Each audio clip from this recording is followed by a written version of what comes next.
하나님의 말씀은요, 디모데전서 1장 1절부터 11절의 말씀입니다. 디모데전서 1장 1절에서 11절까지의 말씀이고요. 한 절씩 교독하여 읽고 마지막 절은 함께 읽도록 하겠습니다. 제가 먼저 읽겠습니다. 우리 구주 하나님과 우리의 소망이신 그리스도 예수의 명령을 따라 그리스도 예수의 사도된 바울은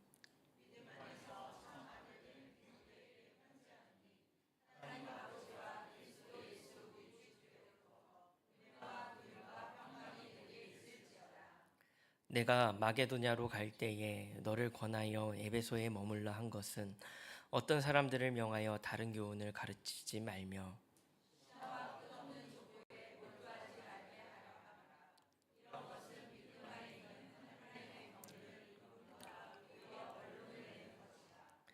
이 교훈의 목적은 청결한 마음과 선한 양심과 거짓이 없는 믿음에서 나오는 사랑이거늘.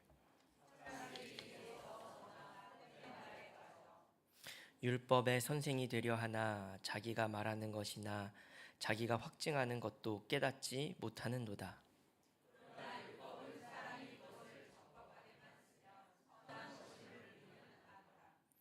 알 것은 이것이니 율법은 옳은 사람을 위하여 세운 것이 아니요 오직 불법한 자와 복종하지 아니하는 자와 경건하지 아니한 자와 죄인과 거룩하지 아니한 자와 망령된 자와 아버지를 죽이는 자와 어머니를 죽이는 살인하는 자며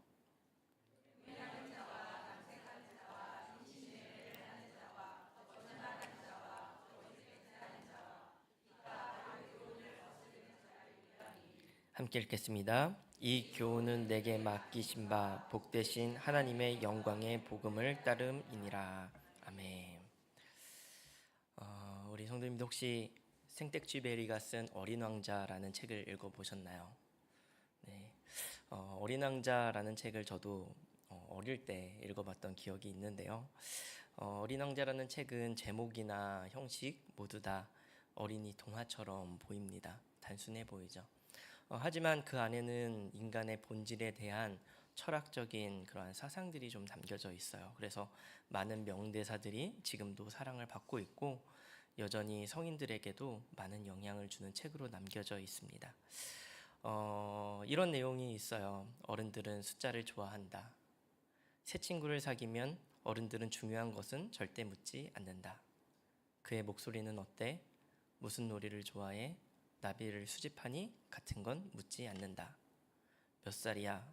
형제는 몇 명이야? 아버지는 얼마를 버셔? 이런 것만 묻는다 라 그러는데요.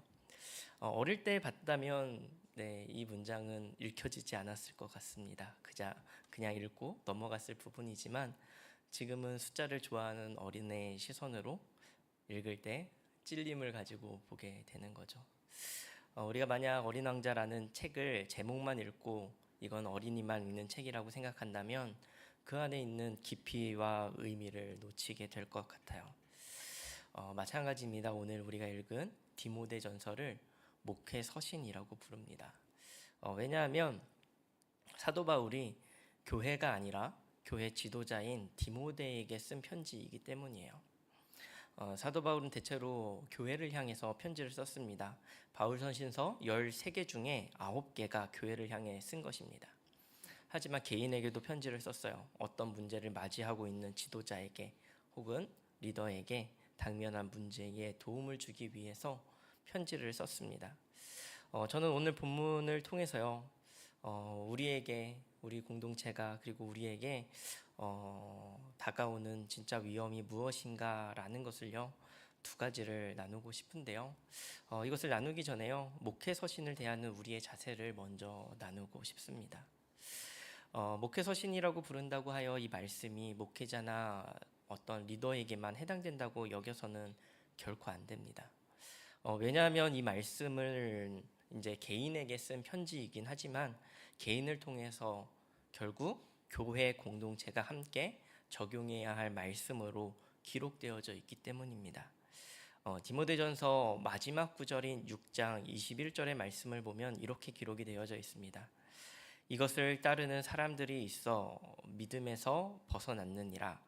은혜가 너희와 함께 있을지어다. 아멘.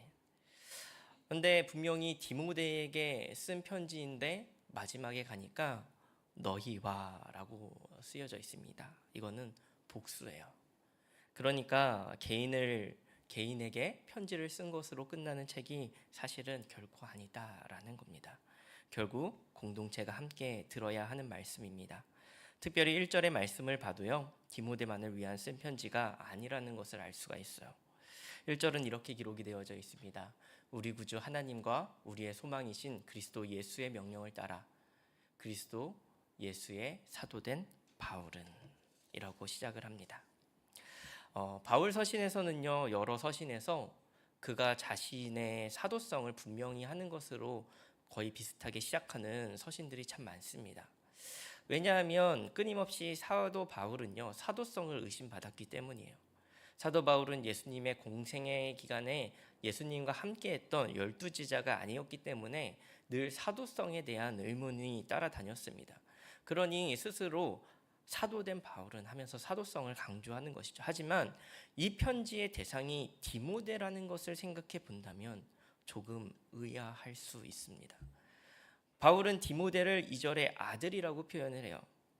사도 바울이 그 사도를 강조하는 이유는요, 자신의 사도성을 의심하는 자들에게 대하여서 변호하기 위함인데요. 그렇다면 디모데와는 개인적으로 이 쓰는 편지에서 자신과 친밀하고 자신을 따르는 이 디모데에게 강조하지 않아도 될 사도성을 강조하고 있다는 거예요.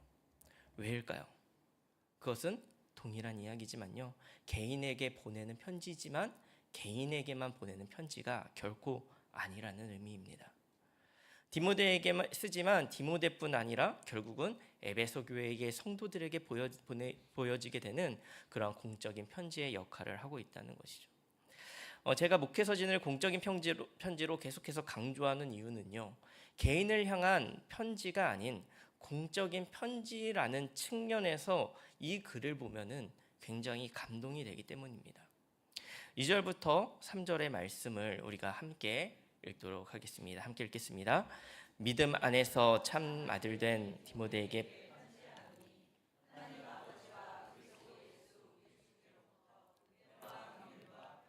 너에게 있을지어다. 내가 마게도냐로 갈 때에 너를 권하여 에베소에 머물라 한 것은 어떤 사람들을 명하여 다른 교훈을 가르치지 말며. 아멘.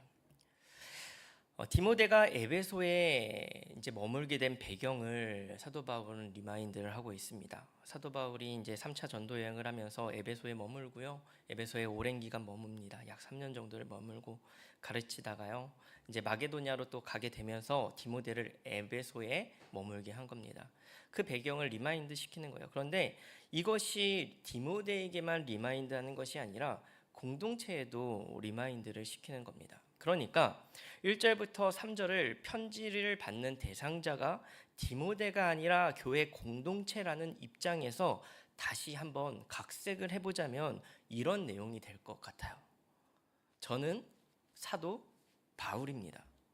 그리고 디모데는 사도인 저의 아들이에요. 그리고 제가 디모데를 에베소에 남겨둔 이유는 반드시 교회 안에 침투하면 안 될 것들이 있기 때문입니다. 그래서 디모데를 교회의 지도자로 세웠습니다. 라는 내용으로 이렇게 쓰여 있진 않지만 이 편지를 읽는 에베소 성도들은 그렇게 받아들였을 겁니다. 여러분, 감동되지 않습니까? 바울은 전심으로 디모데를요, 한 교회의 지도자로 인정하고 세우고 있는 거예요. 바울이 디모데를 대하는 마음이 느껴지십니까? 이것은요, 일을 시키는 게 아니에요. 마음을 나누고 함께 사역을 읽어가는 동역자인 것이에요. 저는 여기서 나누고 싶은 거예요. 우리 공동체가 빠질 수 있는 위험, 무엇이 문제인가? 첫 번째는요, 복음보다 앞선 관계입니다. 복음보다 앞선 관계가 우리에게는 분명 문제예요. 사람과 사람 사이의 관계는 중요합니다. 교회 공동체 안에서도 관계가 중요해요. 우리는 서로 사랑해야 하고 서로를 품어야 하고 서로를 격려해야 합니다. 그런데요, 관계가 나쁘면 우리는 쉽게 단절이 돼요. 저 사람과는 함께 못하겠다. 저 사람 말은 듣고 싶지 않아. 마음의 문을 닫아버립니다. 그러면 사역도 안 되고 공동체도 갈라집니다. 그럼 반대로 관계가 좋으면 어떻습니까? 관계가 좋으면 좋지만 관계가 너무 가까워도 문제가 생길 때가 많습니다. 너무 친하기 때문에 아닌 것을 아니라고 말하지 못하고 잘못된 방향으로 가고 있는데도 관계가 깨질까 봐 침묵을 합니다. 복음의 기준보다 사람의 감정이 더 중요해지고 하나님의 뜻보다 서로의 눈치를 더 보게 돼요. 그러면 결국 공동체는 복음이 아니라 친분으로 움직여지게 되는 겁니다.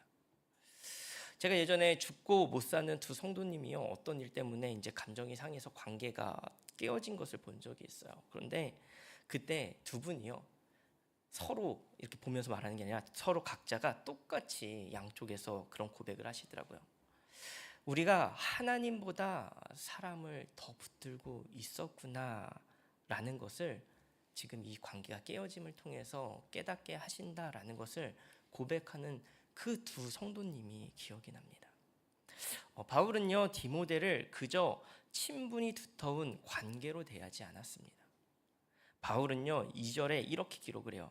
믿음 안에서 참 아들 된 디모데에게 편지하노니 하나님 아버지와 그리스도 예수 우리 주께로부터 은혜와 긍휼과 평강이 내게 있을지어다.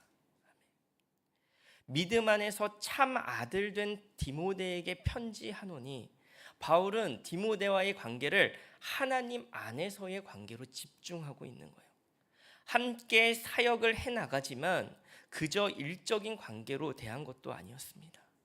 하나님 아버지와 그리스도 예수 우리 주께로부터 디모데와의 관계는 하나님 아버지로부터, 주 예수 그리스도로부터 있다는 것을 분명히 하고 있는 거예요. 그러면서 디모데를 믿음 안에서의 참 아들이라고 부릅니다. 고린도전서 4장 15절에서 바울은 이렇게 기록을 해요. 그리스도 안에서 1만 스승이 있으되 아버지는 많지 아니하니 그리스도 예수 안에서 내가 복음으로써 너를 낳았음이라. 아멘. 계속 강조하죠. 그리스도 예수 안에서. 그리스도 예수 안에서의 관계라는 것을요, 끊임없이 강조하는 거예요. 나 얘랑 친애가 아닙니다. 예수 안에서, 예수 안에서, 예수 안에서예요. 이것은요, 예수 안에서 복음으로 길러낸 영적 아들이라고 분명하게 이야기를 하고 있는 겁니다. 바울은 디모데를 사랑하지만 그 사랑을 자기의 감정 안에, 자기의 관계 안에 가두지 않아요. 바울은 디모데를 아들처럼 여기지만 그를 자기 사람으로 세우지도 않습니다. 바울은 디모데를 하나님의 말씀 앞에 세우고 교회 앞에 세우고 복음의 사명 앞에 세워요. 왜입니까? 그것을 통해서 디모데가 교회 안에 있는 문제들을 복음 앞에서, 하나님 앞에서 해결해 나갈 수 있기 위해서 이 관계를 분명하게 세워주는 거예요.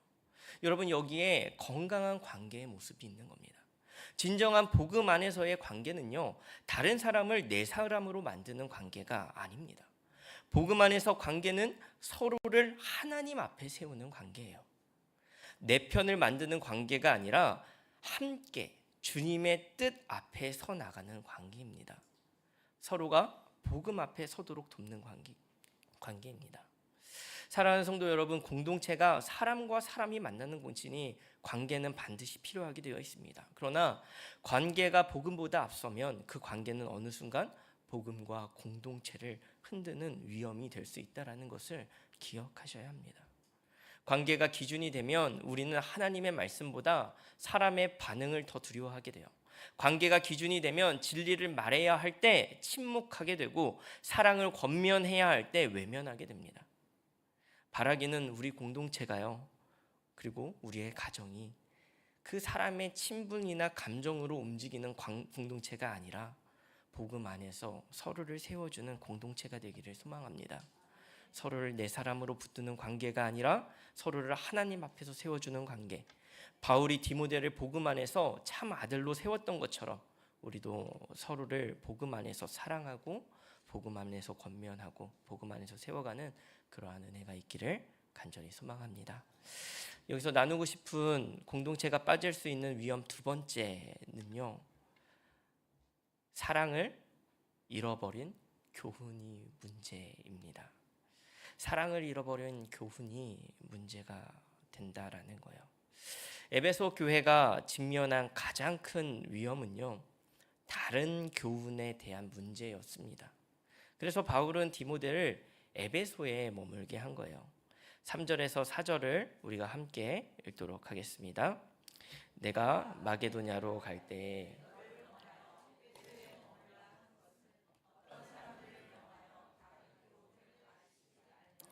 신하와 끝없는 족보에 몰두하지 말게 하려 함이라. 이런 것은 믿음 안에 있는 하나님의 경륜을 이룸보다 도리어 변론을 내는 것이라. 아멘. 당시 에베소 교회에는요, 다른 교훈을 가르치는 거짓 교사와 이단들이 침투했습니다. 그래서 바울은 거짓 교사들이 에베소 교회에서 다른 교훈을 그렇게 가르치지 못하게 하고 신하와 끝없는 족보에 몰두하지 못하도록 디모데를 보낸 것이에요. 여기에서 다른 교훈은 무엇일까요?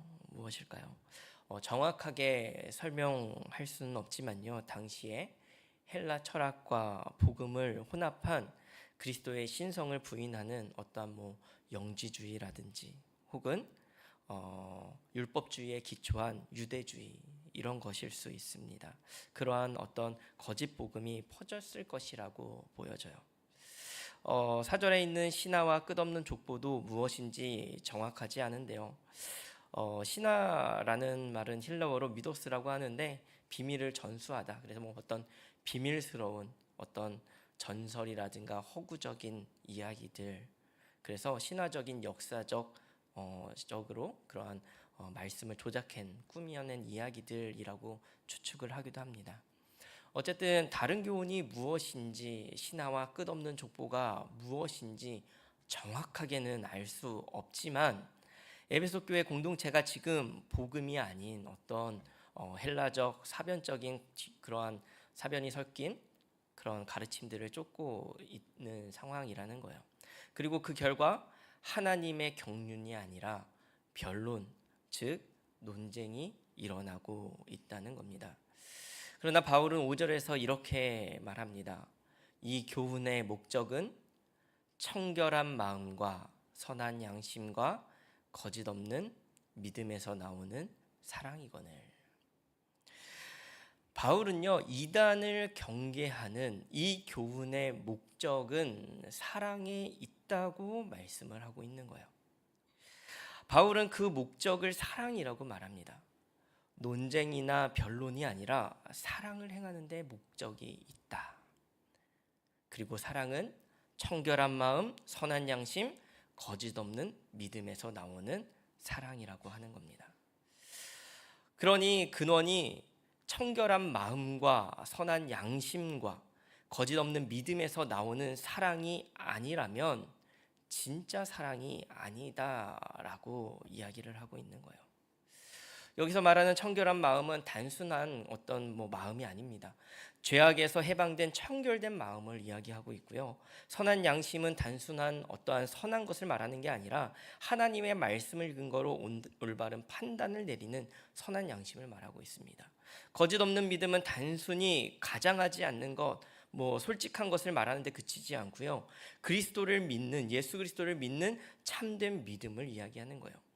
중간 과정을 생략하고 간단하게 결론만 설명했지만요. 죄에서 해방된 마음, 말씀 앞에서의 선한 양심, 예수 그리스도를 향한 참된 믿음이에서 진짜 사랑이 나온다라고 이야기를 하는 거예요. 말하고 싶은 것을 간략하게 요약하자면요, 어떤 사랑을 지금 말하고 싶은 거예요? 예수 그리스도의 사랑을 말하고 싶은 거예요. 이 말씀은요, 아주 중요한 핵심을 보여주는 겁니다. 지금 교회에 잘못된 이단적 사상들이 있어요.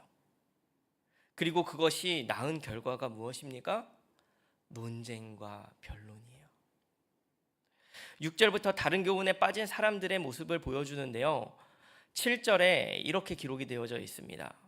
율법의 선생이 되려 하나 자기가 말하는 것이나 자기가 확증하는 것도 깨닫지 못하는도다. 자기가 맞다고, 자기가 잘 안다고 이 율법에 대해서 말하지만, 이 성경 지식에 대해서 열심히 말하지만 이 율법의 말씀을 진짜 깨닫지 못하고 있다라는 것을 말하고 있는 겁니다. 그리고 9절과 10절 말씀은 이렇게 쓰여져 있습니다. 알 것은 이것이니 율법은 옳은 사람을 위하여 세운 것이 아니요 오직 불법한 자와 복종하지 아니하는 자와 경건하지 아니한 자와 죄인과 거룩하지 아니한 자와 망령된 자와 아버지를 죽이는 자와 어머니를 죽이는 자와 살인하는 자며 음행하는 자와 남색하는 자와 인신매매하는 자와 거짓말하는 자와 거짓맹세하는 자와 기타 바른 교훈을 거스르는 자를 위함이니. 9절과 10절의 말씀은 굉장히 과격하게 쓰여져 있어요. 지금 보세요. 9절에 율법이 필요한 대상을 누구라고 말해요? 옳은 자가 아니라는 거예요. 옳지 않은 자인데 그 중에서 지금 예로 드는 사람들이요, 망령된 자, 아버지를 죽인 자, 어머니를 죽인 자, 살인마에게 율법이 필요하다 라고 이야기를 하고 있고요. 10절에는 음행하는 자, 남색하는 자, 인신매매하는 자에게 율법이 필요하다. 여러분, 율법이 정죄할 때에 이들을 가장 크게 정죄하지 않겠습니까? 지금 말하고 싶은 것이 무엇이에요? 정말로 이들에게만 율법이 필요해서가 아니죠. 진짜 율법은 예수 그리스도께서 율법을 완성시킨 사랑이다라고 이야기를 하는 거예요. 너희들이 손가락질하는 이들마저 다 품어내는 그 사랑, 그 율법의 완성이 바로 복음이야 라는 이야기를 하는 거예요. 율법은 사람을 정죄하고 논쟁하기 위한 도구가 아니라 죄를 드러내고 우리를 복음 앞에 세우는 도구입니다. 그런데 거짓 교사들은 율법을 붙들고 있으면서도 그 율법이 향하는 복음과 사랑을 잃어버린 거예요. 그러니 결국 변론과 논쟁만 남는 이 모습을 분명하게 지적하고 있는 겁니다. 보여지는 사랑은 있을 수 있습니다. 그러나 결론적으로 진짜 예수 그리스도의 사랑이 없다는 거예요. 논쟁과 변론뿐입니다. 여러분, 여기서 우리는 우리의 삶에 진짜 문제가 무엇인지 보아야 합니다. 우리가 하나님의 말씀을 지키지 못하는 것이 문제입니까? 아니요, 그것은 두 번째라는 거예요. 우리 마음 가운데 사랑이 없다는 것이 문제라는 것입니다. 사랑이 우리의 근본이 되지 못해요. 우리가 복음을 전한다고 하지만요, 논쟁과 변론으로 결코 복음을 전할 수가 없어요. 이 말은요, 논쟁이 필요 없다는 말이 아닙니다. 무엇이 정말 진리이냐, 진리가 무엇이냐, 이 질문이 없어야 된다는 말이 아니에요. 끝에 무엇이 남느냐 하는 거예요. 바른 교훈 잘 전하는 거 중요합니다. 그러나 바른 교훈의 본질은 사랑이라는 거예요. 오직 예수 그리스도의 사랑만이 복음을 전하게 되고 사람을 변화시키는 것입니다. 우리는 복음을 안다고 생각하고 복음을 이해시키면 믿을 수 있다라고 생각을 하죠. 하지만 교리적으로, 율법적으로 알아야 함도 필요하지만 진짜 변화는 사랑에서 나오는 것이에요. 그래서 바울이 이 경계의 목적이 사랑이라고 말을 하는 것입니다. 이단을 경계하는 것조차 사랑이 되어지는 참 사랑을 가지라는 거예요. 그러면서 우리에게 묻는 것입니다. 하나님의 말씀은, 예수 그리스도의 복음은 사랑을 낳는 것인데 왜 우리는 사랑이 없냐 하는 것이에요. 우리는 참 많은 활동도 하고 사역도 합니다. 정말로 참 많은 활동도 하고 사역도 해요.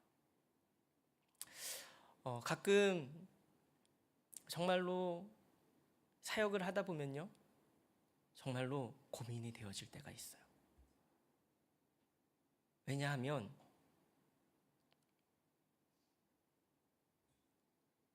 정말 무엇을 가지고 지금 우리가 논쟁을 하고 있느냐 하는 문제 때문이에요. 정말로 사역을 우리가 무엇을 가지고 하고 있느냐, 그것 때문입니다.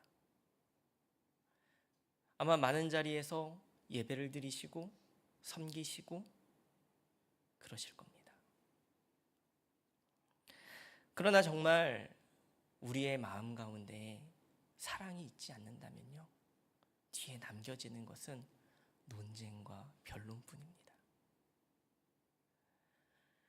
우리의 삶에요, 논쟁과 변론이 남아 있습니까? 아니면 사랑이 남아 있습니까?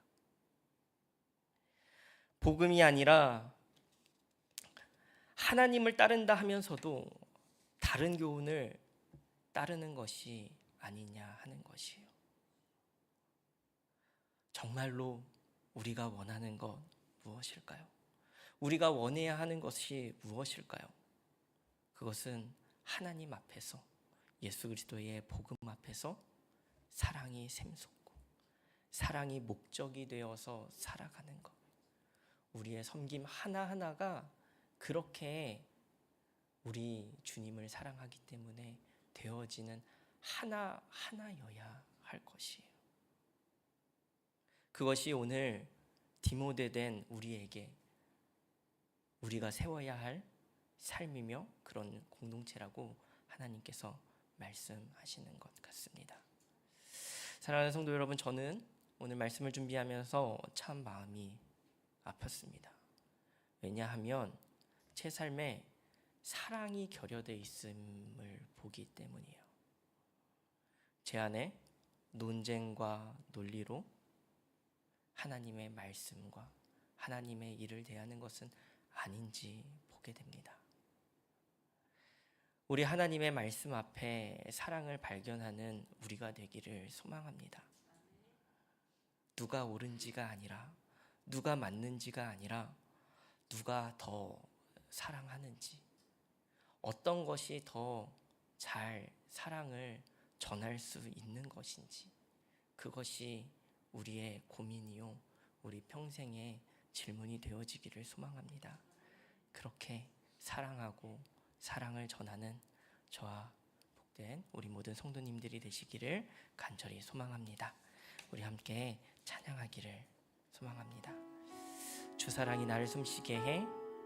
세상 그 어떤 어려움 속에서도 주의 사랑을 붙들며 이 시간 함께 찬양하기를 원합니다.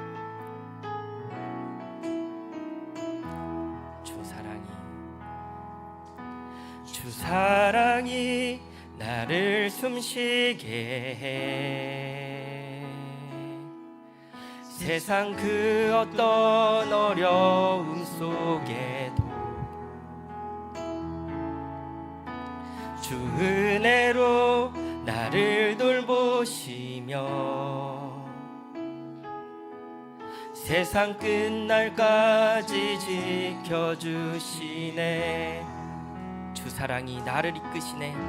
주 사랑이 나를 이끄시네. 내가 갈 수 없는 그곳으로, 내가 갈 수 없는 그곳으로 주의 사랑 나를 붙드시며 세상 끝날까지 인도하시네. 세상 끝날까지 인도하시네. 주님만이 내 아픔 아시며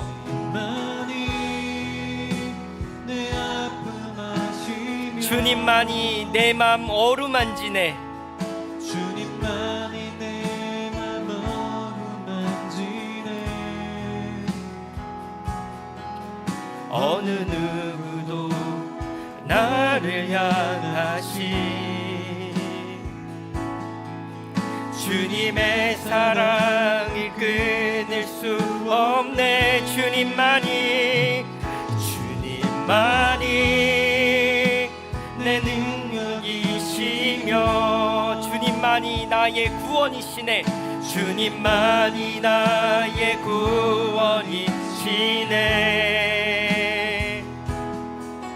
어느 누구도 나를 향하시 주님의 사랑을 끊을 수 없네. 우리 처음부터 다시 한번 찬양하기를 원합니다.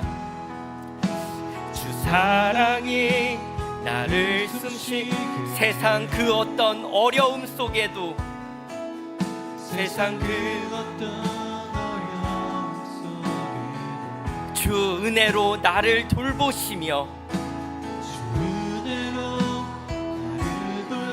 우리 함께 믿음으로 고백하길 원합니다. 세상 끝날까지 지켜주시네. 2절 한 번 더 찬양합니다. 주 사랑이 나를 이끄시네. 내가 갈 수 없는 그곳으로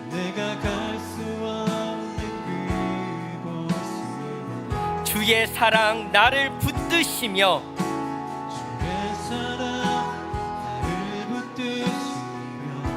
세상 끝날까지 인도하시네. 주님만이 내 아픔 아시며 주님 내 아픔 아시며 주님만이 내 맘 어루만지네. 어느 누구도 나를 향하시 주님의 사랑을 끊을 수 없네. 주님만이 내 능력이시며 주님만이 나의 구원이시네.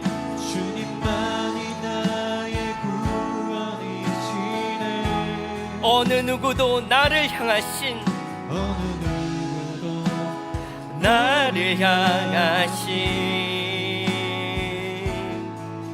주님의 사랑을 끊을 수 없네.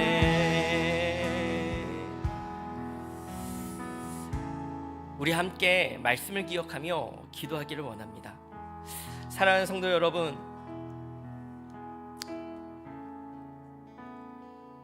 우리의 삶에 무엇이 있습니까? 우리는 왜 우리의 삶에서 끊임없이 분노하고 논쟁하고 변론하고 왜 그럴까요? 하나님은 오늘 우리에게 보게 하십니다. 이 교훈의 목적은 청결한 마음과 선한 양심과 거짓이 없는 믿음에서 나오는 사랑이거든요. 하나님은 우리에게 사랑을 요구하세요. 너희가 아무 조건 없이 받은 사랑, 아무 조건 없이 나누어 주는 것, 그 사랑을 하나님은 원하시는 겁니다. 하나님은요, 우리를 이 자리에 머물게 하셨습니다. 에베소와 같은 이 세상 가운데, 에베소와 같은 우리 가정 가운데, 에베소와 같은 우리 교회에 우리를 머물게 하셨어요. 그리고 하나님은 우리에게 오늘 동일한 문제를 보게 하시는 겁니다. 하나님은 우리에게 오늘 사랑을 요구하시는 거예요. 논쟁이 아니라 사랑하라. 무엇이 옳은지 말하는 것이 아니라 어떻게 더 사랑할 것인지 그것을 바라봐라. 하나님은 우리에게 그것을 요구하는 겁니다. 우리 이 시간 함께 기도하기를 원합니다. 하나님, 우리가 사랑하게 하여 주옵소서. 하나님, 우리가 변론과 논쟁이 아니라 서로 사랑하게 하여 주옵소서. 하나님, 우리가 교회 공동체에서 서로 사랑하게 하시고, 주여 우리가 가정에서 서로 사랑하게 하시며, 주여 우리가 이 세상 가운데서 서로 사랑할 수 있는 사랑을 우리에게 더하여 주옵소서. 주여, 왜 우리는 이것이 안 되는지 논쟁하고, 하나님 그것이 왜 아닌지 따지기보다 하나님 우리에게 무엇이 사랑인지 보게 하여 주옵소서. 주의 사랑이 우리의 삶에 드러나게 하여 주옵소서. 주의 사랑으로 하나님 이 세상이 변화되게 하여 주옵소서. 주님, 우리에게 사랑을 더하여 주옵소서. 우리 그렇게 주여 한번 외치며 기도하도록 하겠습니다. 함께 기도하시겠습니다. 주여, 하나님 우리에게 사랑이 없습니다. 하나님 우리에게 사랑이 없습니다. 하나님, 왜 우리는 하나님 정말로 왜 사랑이 아니라 주여 우리는 변론에, 왜 우리는 우리의 고집에, 아버지 하나님 왜 우리는 끊임없이 아버지 하나님 그러한 선택들을 하고 있는지요. 왜 우리는 그것을 가지고 아버지 하나님 나아가고 있는지 주님 되돌아봅니다. 하나님 우리에게 주여 아버지 주의 말씀을 붙들게 하여 주옵소서. 아버지 하나님 끝없는 족보, 끝나지 않는 아버지 하나님 그러한 교훈과 아버지 하나님 끝없는 것들에 몰두하지 아니하게 하시며 오직 하나님의 경륜을 바라보게 하시고 정결한 마음과 선한 양심과 거짓이 없는 믿음을 통하여 아버지 하나님 우리가 주 예수 그리스도로 받은 그 사랑이 아버지 하나님 전할 수 있는 우리가 되어질 수 있도록 주님 인도하여 주옵소서. 주여 우리 안에 사랑이 없습니다. 주여 우리 안에 참된 사랑이 없습니다. 주님 우리 안에 참된 사랑을 더하여 주옵소서. 아버지 하나님 주여 참된 아버지 하나님 사랑이 아버지 하나님 모든 이유가 되어지게 하여 주옵소서. 아버지 하나님 변론이 우리의 이유가 아니라 사랑이 우리의 이유가 되며 아버지 하나님 논쟁이 이유가 아니라 논쟁 끝에 결론이 이유가 아니라 주여 사랑이 우리의 결론이 되어지게 하여 주옵소서. 주여 참된 결론이 아버지 하나님 우리에게 있게 하여 주옵시며 아버지 하나님 진정으로 사랑하는 길, 진정으로 아버지 하나님 따르는 길, 진정으로 아버지 사랑할 수 있는 길이 아버지 하나님 우리의 길이 되어지게 하여 주옵소서. 아버지 하나님 우리 안에 아버지 하나님 때로는 아버지 하나님 많은 것들이 아버지 하나님 있습니다. 아버지 하나님 때로는 우리가 아버지 하나님 많은 것들을 아버지 하나님 주여 소중히 여기며 아버지 하나님 것들을 따라갑니다. 아버지 하나님 다른 것들을 따르지 아니하게 하여 주옵소서. 온전히 사랑을 따르게 하시고 온전히 주의 복음을 따를 수 있는 우리들이 되어지게 하여 주옵소서. 아버지 하나님 주여 인도하시며 아버지 하나님 나에게 하여 주옵소서.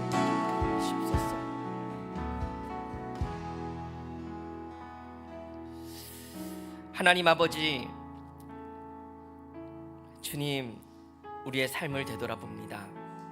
하나님, 어쩌면 주님께서 우리를 보내신 이 세상 가운데 우리는 어쩌면 하나님 이 에베소에 침투하는 수많은 다른 교훈을 우리는 받아들이며 살아가고 있는지 모릅니다. 복음을 받아들였으나 끝없는 하나님 다른 교훈들, 이 세상의 가치와 이 세상의 교훈들을 끊임없이 받아들이는 우리의 모습을 용서하여 주옵소서. 주여, 우리가 혹여나 관계가 주님보다 우선되었다면 하나님 관계를 주님의 복음 아래 두게 하여 주옵시고, 주여 우리의 입술이 주의 복음을 말하는 것이 최우선되게 하여 주옵소서. 주님, 우리의 논쟁이, 우리의 변론이 주의 복음보다 앞섰다면 그것도 주의 복음 아래 두게 하여 주옵소서. 그리하여 주의 사랑으로 주여 우리가 주의 모습을 드러내는 그 한 사람으로 서기를 간절히 원합니다. 하나님, 특별히 우리의 공동체가 하나님 주의 사랑으로 가득하게 하여 주옵시고, 하나님 우리 교회의 모든 사역과 모든 부서의 모든 일들이 하나님 주의 사랑이 드러나는 참된 공동체로 서나갈 수 있도록 주여 은혜를 더하여 주옵소서. 우리의 소망이신 예수 그리스도의 이름으로 기도드립니다. 다 함께 주기도문으로 예배를 마치겠습니다. 하늘에 계신 우리 아버지여, 이름이 거룩히 여김을 받으시오며 나라가 임하시오며 뜻이 하늘에서 이루어진 것 같이 땅에서도 이루어지이다. 오늘 우리에게 일용할 양식을 주시옵고 우리가 우리에게 죄 지은 자를 사하여 준 것 같이 우리 죄를 사하여 주시옵고 우리를 시험에 들게 하지 마시옵고 다만 악에서 구하시옵소서. 나라와 권세와 영광이 아버지께 영원히 있사옵나이다. 아멘.